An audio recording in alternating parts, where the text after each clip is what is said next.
Green plants at harvest, is that a good thing or a bad thing? Well, all right, let's talk about a couple different crops. Let's talk about corn to start with. If you've got green plants and your grain is dry and ready to harvest, and I'm talking about in the mid-20s to maybe even low 20s, you're ready to go with harvest. You've got green plants top to bottom. Is that good? I say absolutely. If we can keep good plant health all the way to harvest, think about it.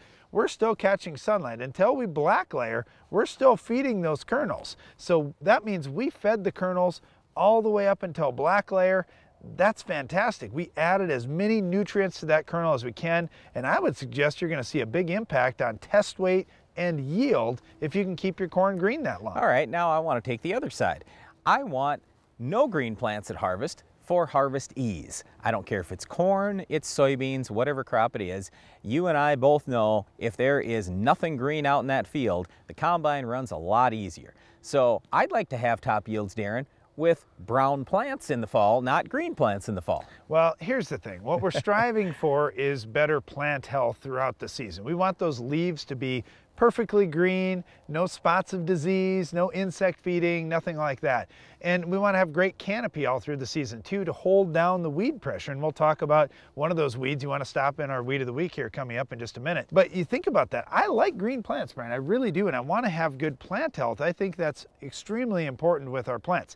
Now here's the other side though, Brian. You say you want brown plants. Some people will say, well, I still have green beans out there. I'm hoping for a frost late in the season.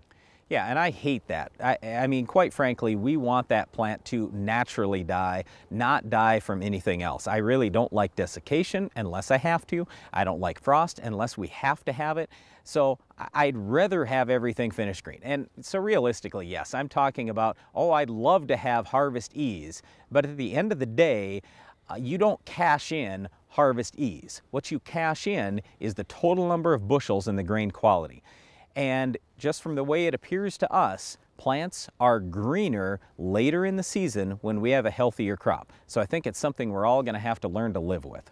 All right, let me add two last things, Brian. We used to plant later maturing corn on our farm, and it was just as brown as the corn we're planting now, the early corn. The difference is we're keeping that early corn healthier by using fungicides and other things to keep that plant growing all through the season. And if you want to complain about, well, harvestability, if the plant's still green, fine. I'm just concerned about yield. And if we can keep that plant healthier and greener, we do get more yield more times than not. Now, Darren mentioned fungicide, but it's everything. It's seed treatment, it's variety selection, it's fertility, it's weed control, insect control, disease control. There are so many things that go into it. And again, yes, I would love to have harvest ease, but at the end of the day, I want the best possible yield and grain quality. All right, you want harvest ease, Brian? Here's how you get it. Control our weed of the week so you don't have to deal with this at harvest time. We'll show you how to stop it coming up next.